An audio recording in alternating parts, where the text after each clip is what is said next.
श्रीमद्भागवत पुराण पाठ 16वां अध्याय। आज आपको प्रसिद्ध के दिग्विजय तथा धर्म तथा पृथ्वी का संवाद के बारे में आपको सुनाऊंगा। सज्जनों, इस कहानी को सुनने से पहले आप इस चैनल को सब्सक्राइब एंड लाइक जरूर करें। भगवान कृष्ण आपकी रक्षा करें। सुनिए, प्रसिद्ध की दिग्विजय तथा धर्म तथा पृथ्वी का संवाद। सूर्य कहते हैं, सौनक जी, पांडवों के महाप्रयाण के पश्चात भगवान के परम भक्त राजा परीक्षित श्रेष्ठ ब्राह्मणों की शिक्षा के अनुसार पृथ्वी का शासन करने लगे। उनके जन्म के समय ज्योतिषियों ने उनके संबंध में जो कुछ कहा था, वास्तव में वे सभी महान गुण उनमें विद्यमान थे। उन्होंने उत्तर की पुत्री इरावती से विवाह किया। उससे उन्होंने जन्मेजय आदि 4 पुत्र उत्पन्न किए तथा कृपाचार्य को आचार्य बनाकर उन्होंने गंगा के तट पर 3 अश्वमेध यज्ञ किए, जिनमें ब्राह्मणों को पुष्कल दक्षिणा दी गई। उन यज्ञों में देवताओं ने प्रत्यक्ष रूप में प्रकट होकर अपना भाग ग्रहण किया था। एक बार दिग्विजय करते समय उन्होंने देखा कि एक शूद्र के रूप में कलयुग राजा का वेश धारण करके एक गाय और बैल के जोड़े को ठोकरों से मार रहा है। तब उन्होंने उसे बलपूर्वक पकड़कर दंड दिया।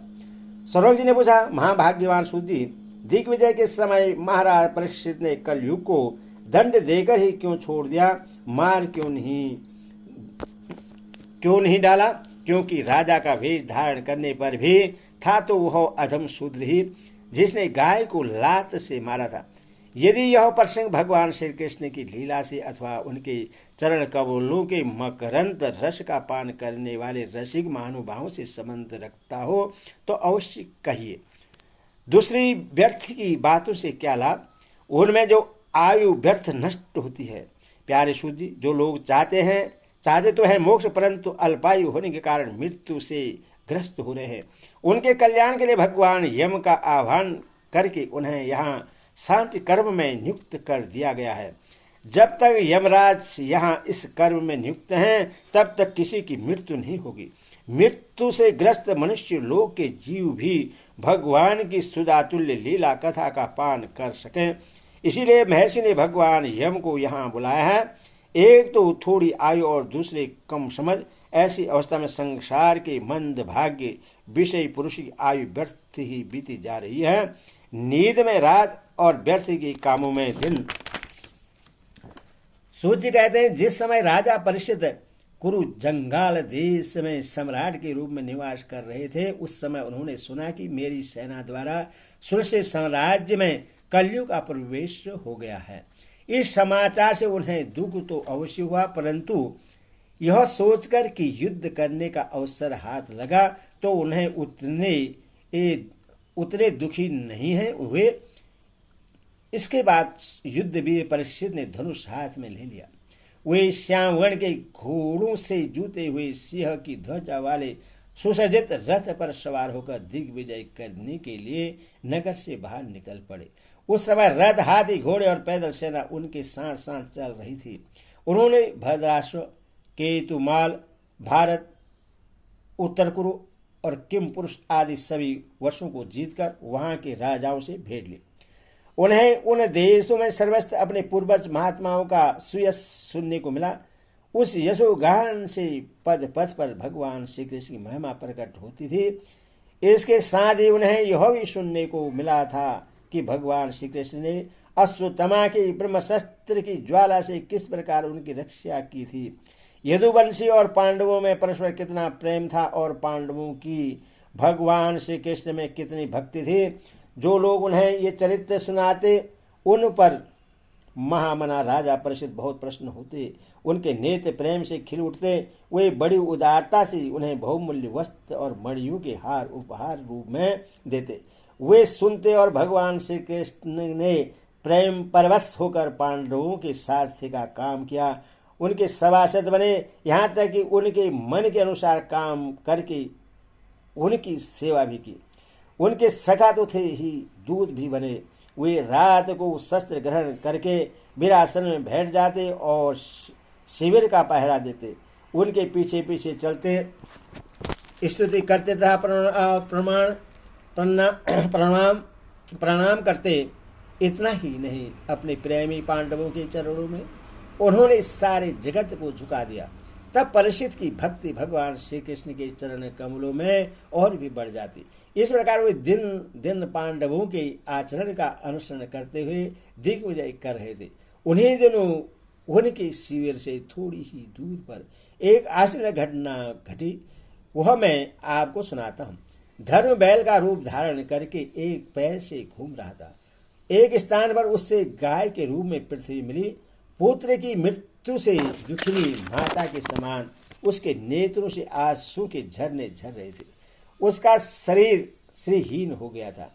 धर्म पृथ्वी से पूछने लगा, धर्म ने कहा, कल्याणी कुशल से तो हो न? तुम्हारा मुख कुछ कुछ मलिन हो रहा है, तुम श्रीहीन हो रही हो। मालूम होता है कि तुम्हारे हृदय में कुछ न कुछ दुख अवश्य है। क्या तुम्हारा कोई संबंधी दूर देश में चला गया है जिसके लिए तुम इतनी चिंता कर रही हो? कहीं तुम मेरी तो चिंता नहीं कर रही हो कि अब इसके 3 पैर टूट गए, एक ही पैर रह गया है। संभव है तुम अपने लिए शोक कर रही हो कि अब शूद्र तुम्हारे ऊपर शासन करेंगे। तुम्हें इन देवताओं के लिए भी खेद हो जाएगा जिन्हें अब यज्ञों में आहुति नहीं दी जाती, अथवा उस प्रजा के लिए भी जो वर्षा न होने के कारण अकाल एवं दुर्भिक्ष से पीड़ित हो रही है।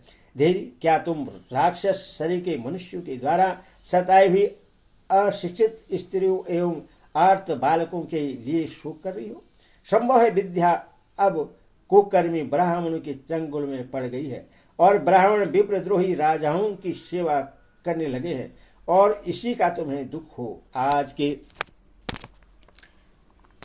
के नाम मात्र के राजा तो 16 आने कलयुगी हो गए हैं। उन्होंने बड़े बड़े देशों को भी उजाड़ डाला है। क्या तुम उन राजाओं या देशों के लिए सुख कर रही हो? आज की जनता खान पान, वस्त्र, स्नान और स्त्री सहवास आदि में शास्त्रीय नियमों का पालन न करके स्वेच्छाचार कर रही है। क्या इसके लिए तुम दुखी हो? माँ पृथ्वी, अब समझने में आया हो न हो तुम्हें भगवान श्री कृष्ण की याद आ रही होगी, क्योंकि उन्होंने तुम्हारा भार उतारने के लिए ही अवतार लिया था और ऐसी लीलाएं की थी जो मोक्ष का भी अवलंबन है। अब उनके लीला स्मरण कर लेने पर उनके परित्याग से तुम दुखी हो रही हो। देवी, तुम जो धन रत्नों की खान हो, तुम अपने कलेश का कारण जिससे तुम इतनी दुर्बल हो गई हो, मुझे बताओ। मालूम होता है कि बड़े बड़े बलवानों को भी हरा देने वाले काल ने देवताओं के द्वारा वंदनीय तुम्हारे सौभाग्य को छीन लिया। पृथ्वी ने कहा, धर्म, तुम मुझसे जो कुछ पूछ रहे हो वह सब स्वयं जानते हो। जिन भगवान के सारे तुम सारे संसार को सुख पहुंचाने वाले अपने चारों चरणों से युक्त थे, जिनमें सत्य, पवित्रता, दया, क्षमा, त्याग, संतोष, सरलता, श्रम, दम, तप, समता, तितिक्षा, उभ्रति, शास्त्र विचार, ज्ञान, वैराग्य, ऐश्वर्य, वीरता, तेज, बल, स्मृति, स्वतंत्रता, कौशल, कांति, धैर्य, कोमलता, निर्भीकता, विनय, शील, साहस, उत्साह, बल, सौभाग्य, गंभीरता, स्थिरता, आस्तिकता, कीर्ति, गौरव और निर्हाकर्ता, ये 39 अप्राकृतिक गुण और महत्वाकांक्षी पुरुषों के द्वारा वाचनीय, शरणागत, वत्सलता आदि और भी बहुत से महान गुण उनकी सेवा करने के लिए नित्य निरंतर निवास करते हैं। एक क्षण के लिए भी उनसे अलग नहीं होते। उन्हें समस्त गुणों की आश्रय सौंदर्य धाम भगवान श्री कृष्ण ने इस समय इस लोक में अपनी लीला स्मरण कर ली और यह संसार पापमय कलयुग की कुदृष्टि का शिकार हो गया। यह देखकर मुझे बड़ा शोक हो रहा है।